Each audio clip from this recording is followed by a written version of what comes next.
Misue. Nah, ini lagi rame sekali. Jadi saya ambil satu topik bahasan kali ini adalah Misue itu adalah sebuah franchise opportunity. Apakah ini menjadi suatu hype saja atau menjadi suatu good investment?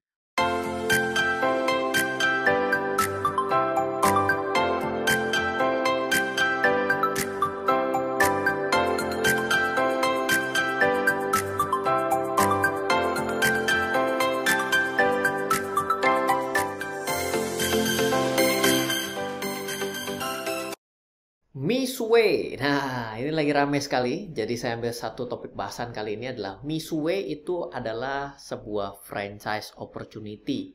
Apakah ini menjadi suatu hype saja atau menjadi suatu good investment? Mungkin buat Anda semua juga yang mungkin ingin mencari bisnis di sektor real, maka franchise ini bagian dari berbisnis di sektor real. Nah, di topik kali ini kita akan membahas Misue itu franchise, hype or good investment kah? Seperti itu. Nah, tahun baru maka RF Channel akan sedikit mengubah formatnya. Kita akan membahas juga terkait dengan brand-brandnya. Namun dapat saya katakan kalau memang ternyata brand tersebut dalam kondisi memberikan endorsement di tempat ini, maka akan saya kemukakan. Bila tidak, maka seperti pada video kali ini, saya juga swear bahwa ini tidak dibayar oleh Misue. Memang saya ingin membahas dari sudut pandang yang sedang viralnya. Oke, nah kita akan kali ini agak sedikit berbeda juga, membahas mengenai real sector, di mana jarang sekali di RF Channel ini membahas mengenai real sector. Real sector sendiri sebenarnya adalah suatu, bisa sebut sebagai suatu investasi. Tapi kalau misalnya kita melakukannya dengan kita sebagai pasif investor tapi ada pengelola aktifnya, maka secara tidak langsung kita sedang berinvestasi secara pasif. Tapi kalau misalnya kita membuka bisnis sendiri, maka ini sebenarnya adalah suatu pekerjaan yang sama seperti kita sedang bekerja dengan orang lain. Nah, real sector sendiri juga bisa dimulai dari nol. Buka misalnya toko es krim dan minuman sendiri, maka selamat Anda start membuka bisnis dari nol gitu ya. Dia entah Anda mau bikin bisnis ini sendiri atau bersama-sama, mungkin tidak bikin Misue tapi membuat nama lain, misalnya seperti toko-toko boba yang lagi rame, Anda punya suatu resep sendiri ya kan, nyampur spiritus dengan sirup misalnya, iya jadi terlarang gitu ya. Tapi food grade lah ibaratnya, ya mungkin saja Anda punya resep, ya Anda bikin sebagai suatu peluang untuk bisnis opportunity sendiri juga bisa gitu ya. Nah, bisa juga kita tidak memiliki dasar knowledge apa-apa, tapi kita ingin membuka toko makanan atau minuman, ya bisa juga melalui franchise. Ya contohnya seperti Misue ini yang ternyata membuka franchise opportunity. Dan kembali saya kemukakan bahwa swear ini video tidak dibayar oleh Misue gitu ya. Pertanyaan pemula, kalau jualan cuma es krim dan minuman doang seperti Misue, kenapa harus mengambil franchise-nya Misue? Kan pertanyaannya begitu ya. Nah, ini kembali lagi kita harus tahu bahwa pertama poinnya kenapa ada orang yang mau mengambil sebuah brand, karena sudah terkenal atau well known. Misalnya di dalam mesin pencari saja, karena Misue lagi sangat viral, maka sudah ada 13.100.000 pencarian hasil daripada Misue itu sendiri, dan ternyata sudah banyak ribuan, bahkan sudah mungkin hampir 10.000 branch cabang daripada Misue di Indonesia. Nah, ada standarnya yang kedua. Yang pertama adalah sudah ada namanya, yang sudah kadung terkenal. Yang kedua adalah ada standarnya. Standar rasa, standar mutu, standar operasional, standar gaji, standar manajemen, standar roles and responsibility, standar handling objection, standar advertising, marketing dan salesnya sudah ada. Ada standar insentif karyawannya yang sudah dibuat. Itu akan memberikan sesuatu yang shortcut. Karena ketika kita memulai bisnis, biasanya kita tidak merencanakan itu di awal. Semakin kecil bisnisnya, maka yang dipikirkan adalah laku, nggak laku, laku, nggak laku. Tapi nggak ada hal-hal seperti ini yang dipikirkan di awal gitu ya. Tapi kalau dengan kita melakukan franchise, kita tidak melakukan learning by doing, tapi dari hasil learning by doing pihak lain lah kita mendapatkan itu. Maka ada standar-standar itu yang menjadi suatu nilai sendiri. Dan menurut saya pribadi yang namanya franchise itu adalah crowd branding dan crowd awareness dan juga crowd problem solving. Kenapa? Karena kita tidak melihat dari, misal ya, ada satu cabang yang terkena pencurian gitu ya, atau terkena fraud, maka atas pemilik daripada franchise ini, maka mereka akan mencoba untuk men-setup bagaimana memitigasi hal itu terjadi, agar tidak terjadi fraud lagi, agar tidak terjadi lagi pencurian dan lain sebagainya. Nah, itu kita tidak pikirkan sendiri karena ada 8.000, 10.000 cabang Missway ini, misal seperti itu. Atau crowd branding, ya contoh, emangnya mudah untuk membuat viral sebuah brand? Gak gampang loh. Bahkan sampai ada di sebelah kanan itu adalah gambar suatu konspirasi, bahwa bisa membentuk suatu bintang dari Missway pada cabang-cabang yang ada pada Google Maps gitu ya. Nah, itu sesuatu yang tidak gampang. Maka itu adalah crowd branding, crowd awareness yang tidak mudah bisa kita angkat sendiri seperti itu. Jadi sampai di poin ini saya rasa menjawab ada pemahaman-pemahaman orang pemula ketika mendapatkan sebuah franchise yang mungkin lebih mahal jauh kalau dihitung secara satuan, karena dihitung terhadap barang beli dan jualnya, tapi tidak dihitung bahwa brand ini yang dipakai jelas akan berbeda. Let's say kita buka toko es gitu ya, satu Missway, satu sebelahnya adalah toko es acak adut gitu ya. Orang akan cenderung untuk datang ke yang Missway. Kenapa? Karena orang penasaran, Missway itu menunya apa, pengen nyobain rasanya, kok bisa viral banget gitu. Dia akan mencari hal seperti ini dibandingkan toko acak adut gitu ya, es krim ya. Ya mungkin kalau tokonya bukanya 24 jam, Missway nggak buka 24 jam, maka orang akan datang jam 2 pagi karena kepingin makan es. Tapi apa ada orang yang makan es jam 2 pagi? Saya juga nggak tahu gitu. Tapi itu akan terjadi seperti itu ya. Nah, sekarang kita akan lanjut ke bagian pemahaman dari franchise yang begitu banyak pada saat ini. Kenapa? Karena franchise itu bukan cuma satu barang, bisnis barang dan jasa. Mulai dari jasa poles mobil ada franchise-nya, makanan ada franchise-nya, minimarket ada franchise-nya, untuk kedai makanan instan juga ada franchise-nya gitu ya. Pertanyaan sederhananya, apakah layak kita memiliki franchise or better start dari bisnis, start from scratch sendiri? Pertanyaan ini menurut saya bagus. Saya juga dulu masih tidak paham gitu, kenapa ada orang yang mau mengambil franchise. Toh suatu hal yang sederhana, kenapa kita tidak mulai? Tadi kita sudah bahas bahwa masalahnya adalah SOP dan lain sebagainya. Headache-nya untuk memulai dari nol. Tapi pertama pastikan dulu, franchise ini posisi keaktifan kita dalam franchise ini sejauh mana. Ada banyak orang yang akhirnya mengambil franchise, dia rasa dibebani. Loh, saya sudah ngambil franchise, kok saya yang mesti kerja? Nah, ini adalah sesuatu komunikasi yang tidak ketemu di awalnya. Karena mungkin pemahaman kedua belah pihak sama-sama dianggap sudah saling ngerti. Ya padahal kan tidak tahu pemilik daripada franchise awalnya ini mau memfranchise-kan dengan sudut pandang dia memperpanjang, memperluas, memperlebar untuk agar opportunity ini bisa ditangkap di suatu daerah. Nah, artinya keterbatasan ini dan opportunity ini yang harusnya ditangkap oleh pihak lain, dia mau menghandle di daerah tersebut. Ternyata orang yang mengambil si opportunity dari franchise ini berpikir bahwa saya yang penting setor duit. Hal ini akan di-take care oleh pihak lain. Nah, ini terjadi sesuatu yang menjadi masalah. Sehingga ini tidak bisa sukses gitu lah. Maka ketika kita mau mengambil franchise, kita harus pastikan dulu posisi keaktifan dalam franchise ini kita sejauh mana. Rekrut siapa? Ngisi barang siapa? Memasarkan siapa? Menghandle pesanan siapa? Mengoperasionalkan sehari-hari siapa? Apakah manajer tersebut yang di-hire di tempat ini memang sudah punya pengalaman di tempat lain sehingga kita akan autopilot, kita nggak akan ngapa-ngapain gitu ya. Ada saja yang namanya pasif total. Contohnya adalah bahkan saking sudah pasifnya kita tidak bisa mengambil campur tangan banyak pada franchise tersebut yang sedang running. Misal seperti Indomaret. Indomaret itu dari informasi yang saya dapatkan dan dari beberapa kali saya melakukan studi, kita sebenarnya tidak bisa melakukan banyak interupsi di sana. Mungkin yang paling jauh itu hanya karyawan-karyawan yang ada di sebuah Indomaret cabang yang kita miliki. Mungkin bisa kita tambahkan sedikit bagaimana caranya memperlakukan calon pelanggan atau mempertahankan pelanggan. Itu mungkin bisa sampai di situ, tapi standarisasi apapun sudah ada di dalamnya. Untuk stok barang kita tidak bisa menambah barang seenak jidat kita. Kalau kita ternyata punya suatu yang namanya produk yang sangat bagus, kita mau masukin ke dalam tempat kita sendiri, itu juga tidak bisa gitu. Nah, jadi kita harus bisa bedakan. Tapi ada saja sebuah franchise makanan justru malah bilang, Anda punya menu apa? Kalau punya, masukin sekalian ke dalam menu ini, misalnya dia jualannya sate, sekarang dia akan tambahkan sate plus tahu misalnya. Nah, tahunya ini boleh dimasukkan dari menu kita sendiri, sehingga walaupun ini adalah franchise, tapi ada sebagian local base yang datang dari inovasi dari kita.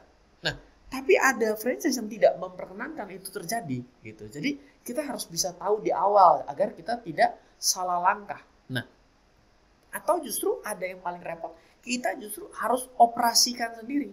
Ibaratnya adalah gerai itu logonya dari si pemilik franchise yang sudah kita beli franchise-nya, dan ternyata SOP sudah kita diberikan kepada kita, tapi semua hal itu harus kita yang kerjakan. Nah, di bagian ini ada orang bilang, kok saya cuma beli logo doang sama papan merek ya gitu ya. Nah, itu tidak sedemikian salahnya, tapi menjadi tidak clear-nya karena kita tidak ketahui itu di awal gitu ya. Dan itu menjadi salah satu cikal bakal ketidaksuksesan franchise yang diambil juga seperti itu. Nah, kebanyakan franchise itu sebagai bottom line-nya adalah bukan sebagai passive income. Pemahaman salah membeli franchise, Anda ongkang-ongkang kaki dapat duit. Ini bukan Anda deposito. Kalau mau yang ongkang-ongkang kaki dapat duit, Anda deposito saja gitu. Nah, tanya dengan jelas, roles-nya apa nih setelah kita menyetujui franchise ini? Duit saja atau harus sumbang tenaga secara penuh agar tempat ini berjalan dengan baik? Nah, contoh seperti asal muasal, saya pernah coba tanya misalnya untuk mengambil jasa pengiriman. Ada yang benar-benar di 100% akan dilakukan oleh pihak dari pusat, ada yang kita harus berjibaku sendiri untuk membuat tempat ini menjadi hidup. Dan bahkan bisa membuat promo-promo versi dari tempat ini sendiri. Cuma dikasih modal timbangannya doang. Nah, itu kan akan berbeda kondisinya gitu ya. Nah, contoh yang bukan passive income. Ambil franchise, agent property. Anda harus operate sendiri atau hire untuk operate. Bahkan harus ambil sertifikasi sendiri atas Anda sebagai pemilik daripada franchise itu. Beda sekali loh kita dengan bayar dan semua dihandle oleh pihak lain, atau kita mau mengoperasikan sendiri dan kita tinggal, bisa juga kalau sangat pasif kita tinggal tahunya pokoknya setiap bulan saya mau tanya ini bukunya plus atau minus. Ini jadi sangat berbeda. Ingat ya, ketika tidak sesuai harapan, franchise value-nya ini berkurang dan mungkin Anda dalam kondisi yang rugi, Anda pegang franchise ini tidak akan ada nilainya. Dan ini terjebak loh kita pada posisi ini, dan akhirnya menjadi suatu investasi yang tidak liquid di sini. Ya dong, barang rugi, barang busuk, mau dipindah tangankan ke orang lain, bisa jadi orang nggak mau. Ibaratnya oper hak kepemilikan, dan belum tentu juga dikasih oleh si franchise owner semulanya, karena itu belum tentu bisa dikasih gitu ya. Nah, hati-hati. Franchise ada yang memang cari duit juga dari jual franchise. Nah, ini ada beberapa lo ditemui. Dan dia tidak peduli, pokoknya ya dia jual, untung rugi itu dia tidak take care. Di situ membuat kita akhirnya merasa rugi. Loh kok begini sih? Ya sebenarnya nggak salah gitu, tapi harus pasti bahwa ini franchise emang proven nggak sih? Atau memang ternyata hype saja. Nah, hati-hati juga sama seperti Mizue yang saat ini sedang hype gitu ya. Karena kalau misalnya kita hanya memegang yang namanya hype, itu bukan suatu ciri akhirnya akan menjadi sukses sebenarnya. Tipikal franchise yang memang hit and run ini juga hati-hati. Mereka tidak care soal ke depan, pokoknya bayar franchise dan mereka profit yang beli lisensinya yang pusing seperti itu. Back to topik dari Mizue ini sendiri. Mari kita belajar dari brand satu ini. Menurut saya ini keren karena hal tersebut tergambar dari banyaknya gerai Mizue yang baru buka bak menjamur di musim hujan. Ini saya ambil dari Kompas, bahwa ternyata di pandemi 2020 menambah 6.088 toko menjadi 7.600 di 2021. Kayaknya 2022 sih tembus ceban kalau menurut saya. Dan gerai yang pertama adanya di Bandung gitu ya. Nah, Mizue mengambil konsep franchise ala startup. Kita sudah lihat pendahulunya, Kopi Kenangan, Janji Jiwa gitu ya. Sebelumnya ada Warung Abnormal ya. Startup itu kata kuncinya bukan profit or loss, tapi adalah dominasi. Dominasi adalah viral. Nah, viral adalah Mizue berhasil di poin ini. Kita harus akui ya plus dan minusnya. Masalah selanjutnya, akan ada fase trimming ya. Trimming itu artinya pohon yang sedang berbunga, dia untuk bisa menjadi besar harus dipotong daunnya. Nah, ini proses potongan daun ini 10.000 cabang yang ada, yang probably ada 10.000, saya nggak tahu. ini akan sejauh apa gitu ya. Dominasinya akan seperti apa. Nah, kalau misalnya ditanya mengenai konsep dominasi, mari kita bayangkan bagaimana Tokopedia, Bukalapak, dan Shopee melakukan dalam era sebelumnya hingga hari ini sudah mulai cukup mapan gitu ya. Anda bisa belajar dari studi kasus mereka. Nah, biaya franchise yang saya dapatkan ini dari IDX Channel, maka nilainya kurang lebih kalau di total general 800 juta dengan margin 60%, sebelum catatannya dikurangi biaya operasional toko. Jadi ini belum net income. Kalau dihitung dari break even point, maka 12 sampai 18 bulan. Tapi rata-rata 8 sampai 12 bulan. Ingat, datanya historis ya. Nah, hitungannya bila kita anggap sebagai moderat, maka 12 bulan. Kalau agresif mungkin 8 bulan. Kalau sangat agresif 4 bulan BEP gitu ya. Menghasilkan 800 juta break evennya. Nah, 800 juta kan karena dia bilang mengatakan sebagai break evennya 800 juta tinggal mau di 18 bulanin, 12 bulanin, atau 8 bulanin. Anggaplah yang 12 bulan. Maka per bulan akan menghasilkan 67 juta.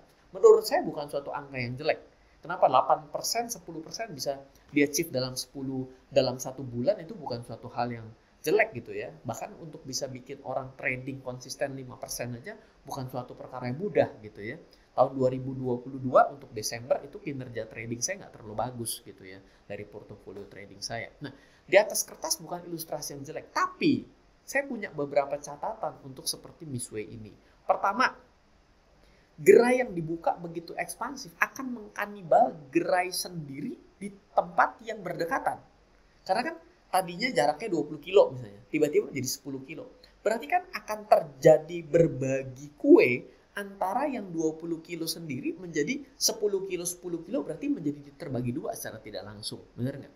Yang tadinya mau hanya makan es krim Misue harus pergi ke Central Park, let's say, dengan dia buka di Citraland, dan dia buka di Taman Anggrek, dia buka di semua daerah itu plus yang ada di ruko-ruko, ya orang kan akan punya banyak pilihan. Berarti kan dia mengkanibal brandnya sendiri, ya kan? Yang kedua adalah bisnis yang mudah dilakukan maka menghadirkan pemain lain sebagai kompetitor. Misal, akan menjadi tantangan yang besar. Ya, sayang konsepnya Magnum Cafe beda ya gayanya yang dibuat oleh grupnya Unilever gitu ya. Unilever juga punya, S-nya juga ada gitu ya. Artinya ketika dia mau mengadopsi konsep seperti ini, dengan melihat ternyata secara studi kasus ini proven dan bagus, dia sudah punya advantage terlebih dahulu dengan ada lokalisasi di Indonesia secara produksinya. Dan ini kan masih modelnya brand dari luar negeri juga, dan ternyata status untuk halalnya juga menunggu dari Cina kalau tidak salah saya baca terakhir seperti itu. Maka ini akan menjadi satu tantangan dengan ekosistem yang mungkin memiliki komunitas yang sudah lebih duluan ada di Indonesia.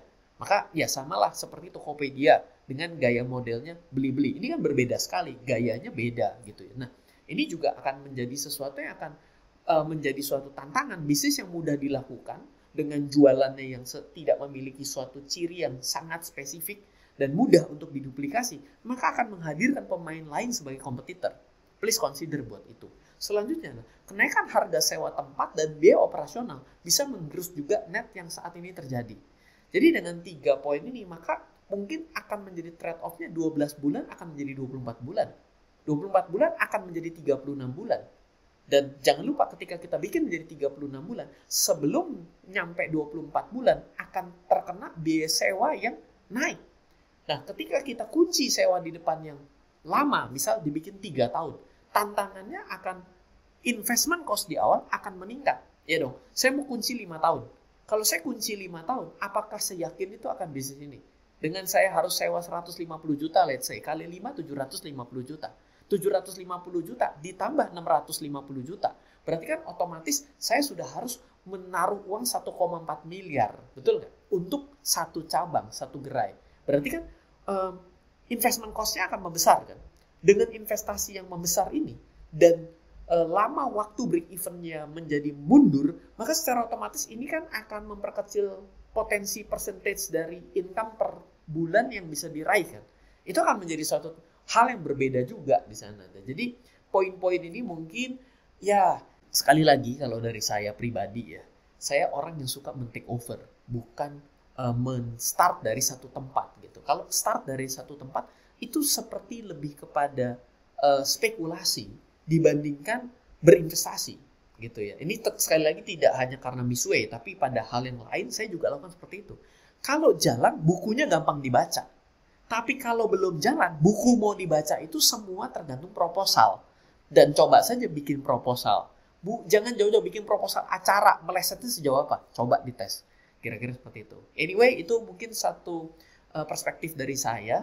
Semoga apa yang kita bahas di sini sama sekali ini adalah netral sekali, dan sengaja mulai tahun 2023 saya akan lebih banyak membahas secara brand to brand agar lebih gampang untuk anchor-nya di kepala kita, agar kita lebih vulgar lah di kanal ini. Semoga untuk pembahasan kali ini bermanfaat buat kita semua. Dari saya Ryan Filbert, salam investasi untuk Indonesia. Halo, terima kasih sudah menyaksikan video di RF Channel on YouTube. RF Channel adalah channel edukasi untuk kita secara bersama-sama belajar dan mendapatkan aktualisasi mengenai investasi, keuangan, dan bisnis bersama saya, Ryan Filbert, dan tim. Add nomor WhatsApp saya di 0895 07 08 0789 0895 07 08 0789. Download aplikasi MyRF di Android atau iOS untuk mendapatkan artikel dan tema-tema khusus mengenai edukasi investasi, keuangan, dan bisnis pada aplikasi MyRF sekarang juga. Setiap bulan, saya bersama dengan tim memiliki kelas, mulai dari belajar trading dengan analisa teknikal, yang strateginya bisa Anda terapkan pada seluruh market, mulai dari saham, forex, hingga cryptocurrency, atau kelas investasi saham bernama Fundamental Camp. Untuk mengetahui kelas lainnya dan bertanya mengenai kelas, hubungi tim sekarang juga di 0852 882 6187. Sekali lagi, 0852 882 6187. Semoga terus bermanfaat. Dari saya Ryan Filbert, salam investasi untuk Indonesia.